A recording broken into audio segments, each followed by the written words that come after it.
ब्रह्मा जी को जन्म देना है तो किसी को तो मां बाप चुनेंगे ही ना। विष्णु को तो पालन करना है सृष्टि का, तो किसी के माध्यम से करेंगे, स्वयं थोड़ी आकर के ग्रास मुख में डालेंगे, किस न किसी को बहाना बनाएंगे। इसी प्रकार शंकर जी को तो मारना है सबको, मृत्यु के देवता है, संहार करना है, लेकिन स्वयं थोड़ी त्रिशूल लेकर आएंगे। एक्सीडेंट का बहाना हो जाएगा, बीमारी का बहाना, अटैक का बहाना, ब्रेन हेमरेज का बहाना। शंकर जी का नाम ही नहीं होता कि करने वाले सारे शंकर जी, सबका संहार बहाना होता, बीमारी से चला गया। इसी प्रकार ठाकुर जी सब भक्तों की व्यवस्था करो सदा तिनकी रखवारी, जिमी बालक राखे मैं तारे। संग्रहणी का रोग हो गया माधोदास बाबा को जगन्नाथपुरी में। स्वयं जगन्नाथ ठाकुर जी बालक का भेष बना करके मल साफ करते थे, कपड़े धोते थे आकर के। जगन्नाथ बाबा ने, माधो बाबा ने कहा कि प्रभु आप जब पहचाना, यदि आपको सेवा ही करनी थी किसी के माध्यम से करा देते, आप स्वयं मेरे मैले कपड़े धोते थे। भगवान कहते मैं औरों से भी करा देता हूं।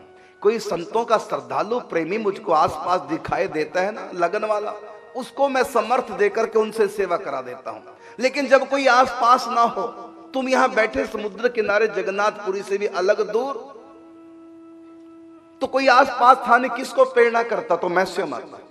ऐसी बद्रीनाथ एक साधु गए मंडली के साथ पैदल यात्रा के लिए।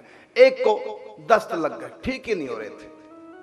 सब संत पैदल आगे निकल गए, वो अकेले रह गए। अब संतों का कौन है भगवान के सिवा, ना उनके पास धन संपत्ति, ना माता, ना पिता, ना संतान, कुछ भी नहीं, अकेले घर छोड़ के चल रही है। दस्त लग गए, बद्रीनाथ जा रहे थे। एक व्यक्ति आता है, एक व्यक्ति का ठाकुर जी, वो नीचे उतरकर पहाड़ी गंगा के किनारे बैठे, इतने कमजोर हो गए, उठा भी नहीं जा, मने चला फिर नहीं जाता, बार बार दस्त। तो गंगा के किनारे ऊपर से उतर के नीचे गहरी गंगा थी, वहीं पर बैठे थे। अब भूख तो लगेगी, ठाकुर जी आए दही और चावल लेकर के। संत समझ गए मेरे ठाकुर जी की सेवा यहां एकांत में दूसरा कौन होगा। तो चावल और दही देकर बोले मैं बाद में खाऊंगा, पहले तू बता तू कौन है। तो उन्होंने कहा ये पास में दुकान है, यहां मैं रहता हूं और देखा मैंने तुमको, सुबह से बैठे हो, भूखे होंगे, चलो कुछ खिला देता हूं। हमारी संतों के प्रति बड़ी निष्ठा है, संत सेवा करते समय हमें बड़ा आनंद आता है। देखो आप संतों ने भगवान के लिए सब कुछ छोड़ दिया, आप लोगों की सेवा करने से भगवान प्रसन्न होते हैं, इसलिए मैं क्यों अवसर चूकूं। सोचा बड़ा श्रद्धालु कोई सज्जन, अरे कहीं वो ठग तो नहीं है, छलिया छदम भेष में, कहीं वही तो नहीं है, भगवान तो नहीं। फिर पूछा आप बताओ कौन है।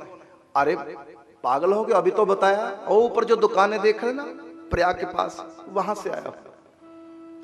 तुमको कैसे पता चला, तुम सच बताओ कौन, नहीं तो हम नहीं खाएंगे।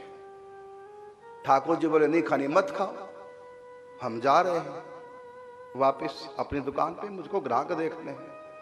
ठाकुर जी चले, थोड़ा सा चले थे, पीछे मुड़ के देखा, कहा मेरे बाप खा ले। जैसे जरूरत तो भगवान को है, संत को आवश्यकता नहीं खाने की, भगवान को जरूरत है खाने, ये खाए। कहते मेरे बाप तो खा ले थोड़ा। कहा नहीं पहले बता तो कौन है।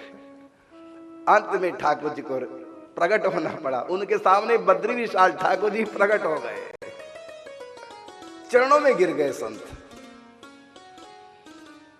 कहा देखो तू बीमार है तब भी आगे बढ़ना चाहता है, और ये रहस्य की बात है, जो मेरे मार्ग पर आता है जितनी समर्थ उतना चले, बाकी जो दूरी रह जाएगी उसको मैं पूरा करूंगा, मैं आऊंगा। तुमको जाने की जरूरत नहीं, बद्रीनाथ मैं ही बद्रीनाथ तुम्हारे पास आ गया। सब्सक्राइब करें हमारे YouTube चैनल साधना गोल्ड को और पाएं वीडियो सबसे पहले, और हाँ बेल आइकन दबाना ना भूलें।